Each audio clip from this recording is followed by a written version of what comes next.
আসসালামু আলাইকুম গাইস, সবাই কেমন আছেন? দেখেন ওরা বিকালবেলা এই আমের আচার খাইতেছে। ওদের আমের আচার অনেক পছন্দ, এই জন্য আমের আচার খায়। আপনারা দেখেন সবাই, ওরা দুই ভাই আমের আচার অনেক পছন্দ করে।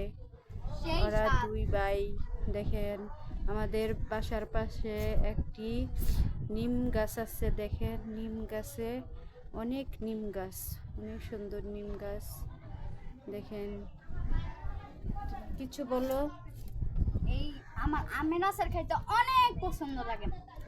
টক আমার অনেক পছন্দ।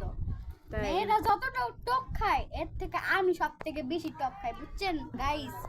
এই যে দেখেন খাইতেছি আম। এই দেখেন রাহিম, তুমি কিছু বললো? হাই দাও একটা। রাহিম, ও এইভাবে দিছো? তুমি কিছু বললো? বললে দাও তুমি। তুমি কিছু বললো? আমি আর কি বলবো, আমি এখানকে খালি আমের আচার খামু। আমার ভাইও খাইতাছে, সবাই দেখেন।